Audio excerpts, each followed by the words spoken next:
Hello dear students, welcome back to my channel Ajit study centre. तो आज की इस वीडियो में हम लोग प्रतिस्थापन विधि से समीकरण को हल करने के लिए सीखने वाले हैं। तो आप इस वीडियो को बिना स्किप किए पूरा अंत तक देखिए।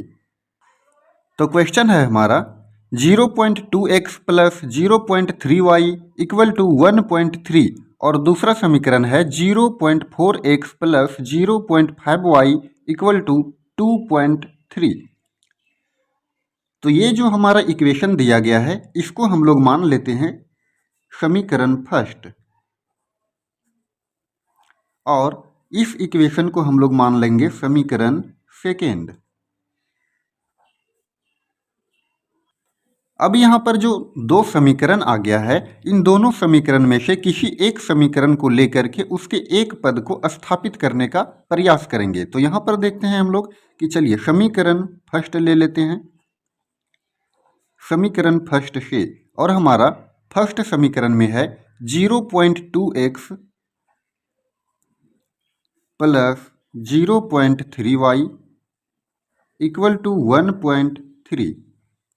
अगर हम यहाँ से पॉइंट को हटाएंगे तो देखिए क्या होता है, ये हो जाएगा 2x और ये बटा में ये पॉइंट के बदले में एक आ जाएगा और उसके बाद यहाँ पर एक अंक है तो यहाँ पर हो जाएगा 1 0 और फिर यहाँ पर प्लस का चिन्ह, फिर यहाँ पर हो जाएगा 3y बाय यहाँ पर पॉइंट के बदले में एक और फिर एक अंक है तो यहाँ पर 1 0 इक्वल टू ये हो जाएगा। यहाँ से पॉइंट को हटाएंगे तो ये बटा में आ जाएगा एक और उसके बाद एक अंक है तो यहाँ पर आ जाएगा 0।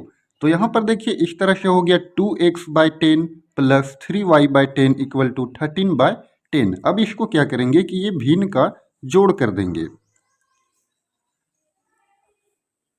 तो यहाँ पर देखिए 10 और 10 का एलसीएम लेंगे तो ये हो जाएगा 10। अब यहाँ से हम लोग भाग देंगे, 10 से भाग देंगे इस 10 में तो 10 एकम 10 हो जाएगा और एक आया और एक का गुना 2x में तो ये हो गया हमारा 2x प्लस ये हो गया 10 एकम 10 एक आया और 3 एकम 3 यानी कि ये हो गया 3y बराबर 13/10। अब यहाँ पर देखिए ये जो हर है यहाँ पर भी 10 है और यहाँ पर भी 10 है और बीच में इक्वल टू है यानी कि समीकरण है। तो ये जो हर है और ये जो हर है दोनों बराबर हो गया तो इसको हम काट सकते हैं।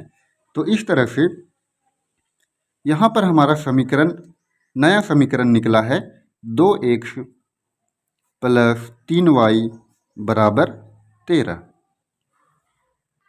इस समीकरण को मान के चलते हैं कि ये जो समीकरण है समीकरण सेकेंड तक हो गया था, इसको मान लेंगे समीकरण थर्ड। अब हम लोग चलते हैं कि समीकरण सेकेंड में जो है जो पॉइंट में है उसको पॉइंट को हटा लेते हैं। तो यहाँ पर अब हम लेंगे समीकरण सेकेंड को, तो लिखेंगे समीकरण सेकेंड से। समीकरण सेकेंड में है 0.4x plus 0.5y equal to 2.3। तो यहाँ पर लिख लेते हैं 0.4x plus 0.5y equal to 2.3। तो यहाँ पर क्या करेंगे कि इस पॉइंट को हटाएंगे पहले, तो ये हो जाएगा 4x बाय पॉइंट के बदले में एक और फिर इसके बाद एक अंक है तो 1 0 प्लस ये हो गया 5y बाय पॉइंट के बदले में एक लिखेंगे और इसके बाद एक अंक है तो 0 और ये हो गया।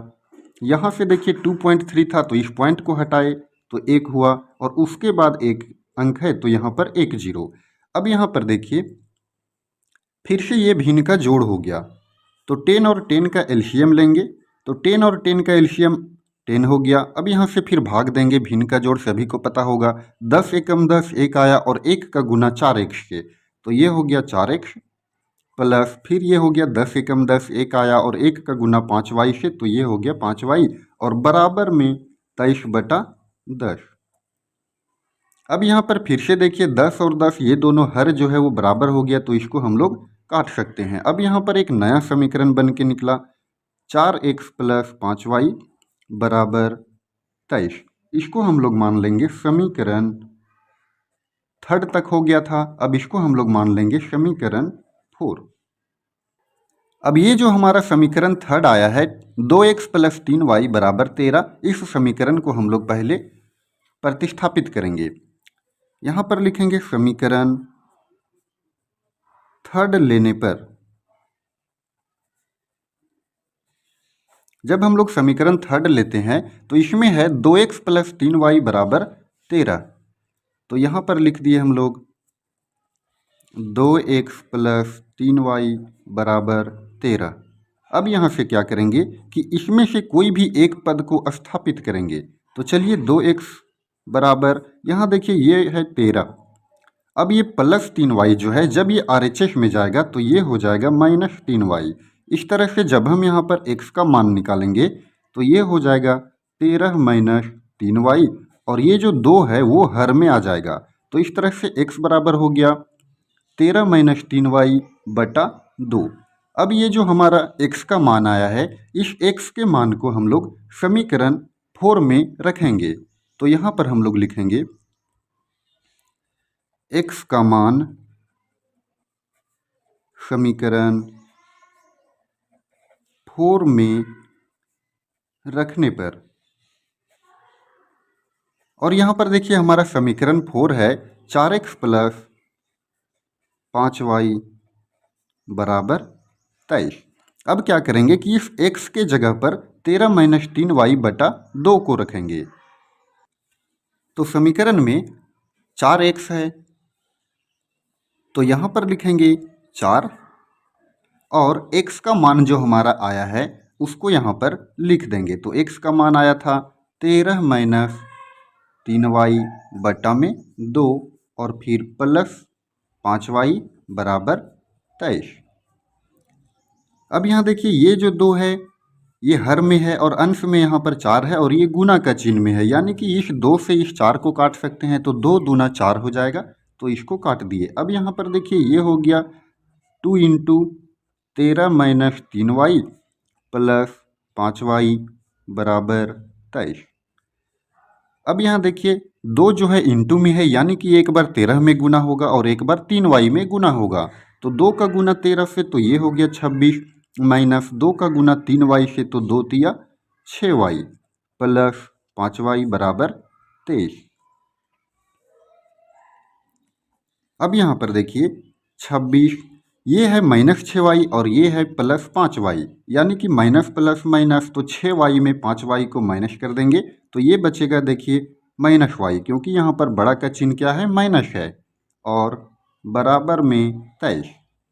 अब यहाँ पर देखिए y का मान निकालेंगे तो y यहाँ पर माइनस में है तो माइनस का चिन्ह दिए बराबर 23, और ये जो 26 है वो प्लस में है, तो जब ये बराबर के इधर जाएगा यानी कि RHS में जाएगा तो ये हो जाएगा माइनस 26। इस तरह से माइनस y बराबर 23 में 26 को घटाएंगे तो ये हो जाएगा माइनस 3। अब ये माइनस और ये माइनस कट गया तो इस तरह से y का मान निकल गया 3। अब ये जो हमारा y का मान निकला है इसको समीकरण फर्स्ट में रखेंगे। यहाँ पर देखिए समीकरण फर्स्ट को हम लोग सोल्व किए थे तो ये हमारा समीकरण थर्ड बना था, और समीकरण थर्ड में है 2x plus 3y equal to 13। तो इसी समीकरण में हम लोग रखते हैं समीकरण थर्ड में। तो यहाँ पर लिखेंगे y का मान समीकरण थर्ड में रखने पर, और समीकरण थर्ड है हमारा 2x plus 3y equal to 13। अब यहाँ देखिए ये 2x है तो 2x लिख दिए प्लस 3, y का मान हमारा आया है 3, तो ये गुना में 3 गुना यहाँ पर छिपा हुआ है, और ये बराबर में 13। तो ये हो गया 2x प्लस 3 तिया 9 बराबर 13, और फिर ये हो गया 2x बराबर, ये यहाँ पर समीकरण बन गया। तो ये 13 जो है यहाँ पर रहेगा। अब ये प्लस 9 जो है वो RHS में जाएगा तो ये हो जाएगा माइनस 9। तो इस तरह से 2x बराबर 13 में 9 को घटा देंगे तो ये बचेगा 4, और x का मान जब यहाँ निकालेंगे तो ये 4 हो जाएगा अंश में, और ये जो 2 है वो हर में आ जाएगा। अब यहाँ पर काट दीजिए 2 दूना 4, तो इस तरह से x का मान निकल गया 2। तो यहाँ पर हम लिख दिए इसलिए x बराबर 2, और देखिए यहाँ पर y का मान निकला था हमारा 3, तो x बराबर 2 और y बराबर 3। तो इस तरह से ये हमारा आंसर हो गया। तो स्टूडेंट्स, आई होप कि आपको ये वीडियो प्रतिस्थापन विधि से समीकरण को हल करना अच्छे से समझ में आ गया होगा। अगर आपको ये वीडियो पसंद आया हो तो आप इस वीडियो को लाइक करें और चैनल पर नए हो तो चैनल को भी सब्सक्राइब करें। धन्यवाद।